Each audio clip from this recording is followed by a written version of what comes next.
Hi guys मुझे अजय दीपक आपन सबको मोर चैनल विजय डीपी रे स्वागत करुचे। तो चलून आज आ गोटे नुआ वीडियो देखमा जेनटा कि होची पुरी रो। रिसेंटली आम रथयात्रा आगु पुरी जाइलु बुधवार के। तो ये स्नान पूर्णिमा चलुथी तो से बोलिकी भगवान 14-15 दिन तक तमने दर्शन नहीं दियन जेनटा कि भक्त मान को। तो से भगवान को तो दर्शन करी नहीं है बट तमने जेनटा कि कहसन कि से 14-15 दिन जितना भगवान तमें दर्शन नहीं दियन तो ये टाइम रे भगवान जेनटा कि अच्छन तो अलारनाथ रूप तमने दर्शन देसन जेनटा कि होचे ब्रह्मगिरी रे। सेटा होचे आपनकर पुरी रु 25-30 किलोमीटर हवा ब्रह्मगिरी एटा अलारनाथ मंदिर बोलसन। तो सेन के आम पहुँची गलु। तो इटा जेनटा होचे रास्ता है अलारनाथ रो आम मंदिर एक्चुअली बहुत बढ़िया है। एक्चुअली अलारनाथ स्टोरीटा मुई भी नहीं जानी थी सेन के गला जानवर के पहले जी श्री चैतन्य जिते बेले आसी तमने दर्शन करवार लगे भगवान को। तो से बेले भगवान ताकू स्वप्न देश देते कि तमने मुई ब्रह्मगिरी अच्छे आम इनके आसिक दर्शन कर बोलिकी। कारण श्री चैतन्य जिते दर्शन करवार लगे आसी से जिते बेले भगवान को दर्शन नहीं पाइले तो से बहुत दुखी थी जाते आ से भगवान को कहते कि मुझे आसी आपनकर पास के दर्शन लगी आपनकर दर्शन कर ना पाली। तो से बोली भगवान ताकू स्वप्नादेश देसन कि तमने मुझे अलारनाथ अच्छे तो मैंने आसिक तमने दर्शन कर बोली। तो से दिन तमने जेन रथयात्रा आगे स्नान पूर्णिमा आसी से स्नान पूर्णिमा पर 14-15 दिन तक तमें भगवान तमने अलारनाथ रे ही तमने दर्शन देसन। तो जगन्नाथ मंदिर रे तमने दर्शन नहीं हेले भी बाकी भक्त मैंने समस्ते अलारनाथ जाकर से दर्शन करी आसन।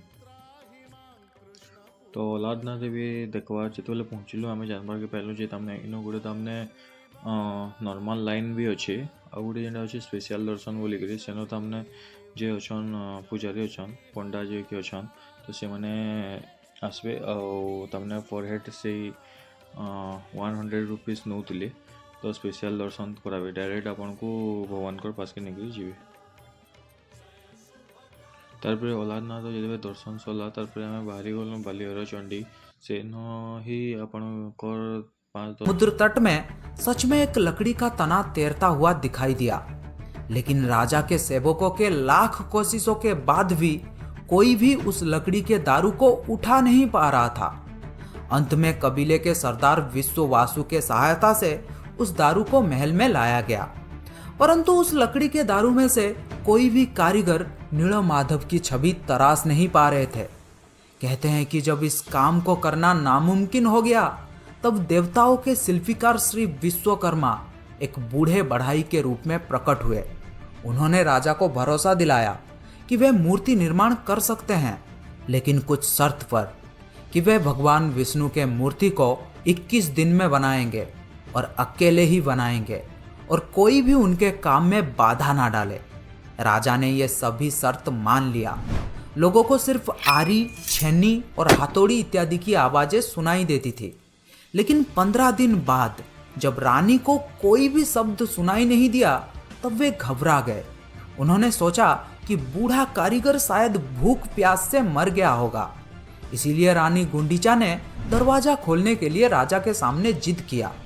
आखिर में दरवाजा खोला गया और राजा ने देखा कि वो बूढ़ा कारीगर जैसे गायब हो गया है और अपने पीछे आधा बना 3 मूर्ति छोड़ गया है, जो आज प्रभु जगन्नाथ, बड़े भाई बलभद्र और छोटी बहन सुभद्रा के रूप में पुरी के श्री मंदिर में पूजे जाते हैं।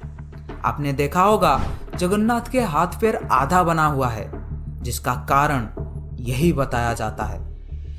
कहते हैं कि द्वापर युग में कृष्ण की लीला एक शबर के हाथों समाप्त हुई थी और कलयुग में नीलमाधव की यात्रा शुरू हुई थी और एक शबर विश्ववासु के हाथों। दोस्तों, क्या आपको पता है प्रभु जगन्नाथ को भी बुखार होता है, उनको भी दवाई दिया जाता है। कभी कभी ठीक हो जाते हैं पर कभी कभी नहीं। उनका पुनर्जन्म होता है जिसे कहा जाता है नव कलेबर, जो हर 8 साल, 12 साल या 19 साल में एक बार होता है।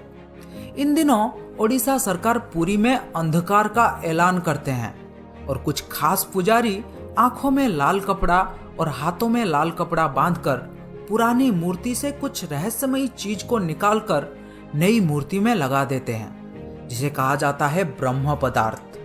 ब्रह्म जो जीवन का प्रमाण देता है। जैसे प्रत्येक मनुष्य के शरीर में आत्मा होते हैं, उसी प्रकार प्रभु जगन्नाथ के शरीर में रहता है ब्रह्म या परमात्मा।